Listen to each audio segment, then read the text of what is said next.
So fresh off Ireland's great win against Australia at the weekend, we're welcoming South Africa to Dublin, and this week we're going to take a look at one of their breakthrough players in Sacha Feinberg-Mngomezulu, who's been phenomenal in the Rugby Championship, and I hope we're going to get to see him at Outhalf for South Africa this weekend.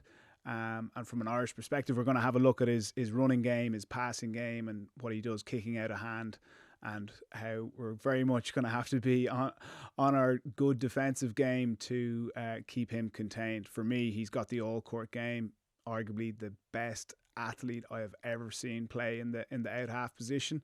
So we're going to start off and have a look at his running game. So here we have it. Like all good out-halves, he'll seek a second touch. There he gets the ball away, and straight away he's hunting around the ball, and he's just got a phenomenal acceleration. His ability to get off the mark and beat the initial defenders around him is as good as I've seen. Same, this is against Connacht last year, and again he doesn't like the picture there. Chops back, hit and spin on Finlay Bealham, gets the offload, chases the return pass, and you think you've got him well contained, and in the blink of a second you're in under your posts. So it's not just about defending him with the player opposite him, it's about the player inside and outside. Here we have it again, pretty standard move, but he chases the ball, and because of his speed, it's a bit fortuitous, but because of his speed, he can get himself into so many scoring positions. His try-scoring record is nearly one a game. And here we see not a good attacking picture, but because he's so fast, he goes backwards on himself and is able to outrun the Scarlets defenders, and then gets his footwork on, and if he doesn't like it, he's a big guy, he's able to run over players. Also put in a good kick here. Everyone's in front of him. Dummy kick, beats the first defender. Another dummy kick, beats the second. Sidestep, offload out the back, and then he's straight back onto his feet. And what should be a really good position for Ulster, he ends up pulling off a big spiral kick here, and Ulster are back into their own half when they could have been trapping the Stormers in their own 22. And again, here kind of similar to one of the first clips we saw, once you switch off on Sacha, his ability to get inside and outside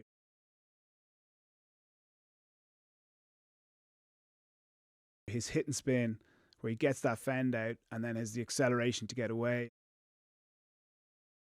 and then he's great spatial awareness there, drops the ball onto his left foot, finds really good space. They don't come up with the ball that time, but he gets lucky in plenty of other instances, makes his own look.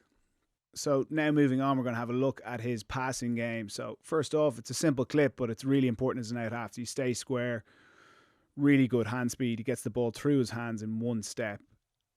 For me, what really impresses him is knowing when to carry the ball to the line, when to just slow your feet down, because in an attacking situation like this, the defence is going to come to you. He knows that. He just catches the ball, waits for the defence to come to him, and then throws the killer pass. Here, slightly different, but he knows that the space is on the outside. He's scanned it, but he still wants to fix the internal defence, puts a little bit of footwork on, and then throws a big pass. It is slightly risky, but the reward is there, and he gets it into those wide channels. He backs that it's the speed of his pass, and then he's very good at taking the ball to the line and picking the right options. So he's got two options short here. First running option's blocked off, picks the second one, goes clean through for a try under the post. And then here we'll see he scored a great try against France, where we see his speed, where he comes back around the corner, but it's very difficult to defend him because you're trying to wedge him to the touchline, but because of his speed, he's able to skip out multiple defenders, and then he's able to pass while he's running at those high speeds. And the exciting part of his game, he's got real X factor. You can see this out the back pass. I don't know how far it is, but it's over 25 metres. And then as we look forward to this clip against Connacht, where he goes through, and it's just instinctive. He's not really thinking about what he's doing. He's got such an extensive skill set that it's more about just pulling out what he feels is on at a certain time. But that comes from hours and hours of working on that in the training pitch, them pulling off on the training pitch and then having the confidence to do it in a game. But yeah, he's got the full bag of tricks. Yeah, and moving on to the final section, we're going to have a look at some of his kicking game. He's particularly good at seeking 50-22s. He's got real power in his kicking game, so he can have a low ball flight. Makes it very difficult for the backfield to cover all the space. And you see here, he's just scanning, gets the ball from Willemse, knows the space is there, and just drills it into the corner runs out for another 50-22. So he'll certainly have the Irish backfield cover under big pressure at the weekend. Like all good out halves now, you need to be very adept in getting the ball up into the air and giving your team the opportunity to get up and create these contestables. Good kick from the halfway line. The Stormers don't win this one, but they're putting Ulster under big pressure just outside their 22. For me, what really impresses me is the height that he gets on the ball. Like that's a 5-second hang time, and you can see the number of Stormers players that they can get in and around the ball, which significantly increases their chances of winning that aerial contest or winning the scraps on the ground.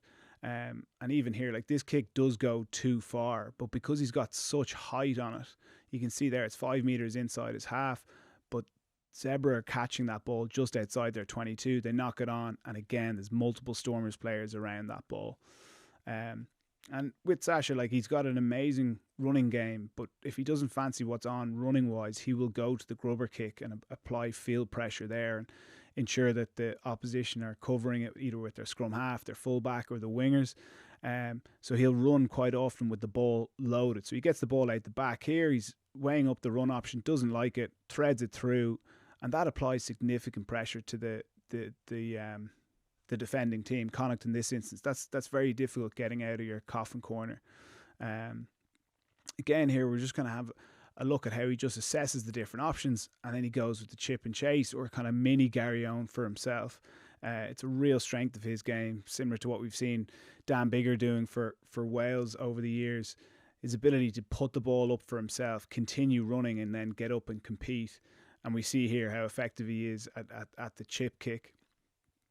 Goes clean through, and then it's effortless for him, like a good GAA player, just drops the ball onto his foot, chip, gets the bounce, and what an amazing try. So he is certainly box office. I've been so impressed with him, and Ireland are going to have their hands full trying to contain him this weekend. But I'm looking forward to seeing him live in the Aviva this week.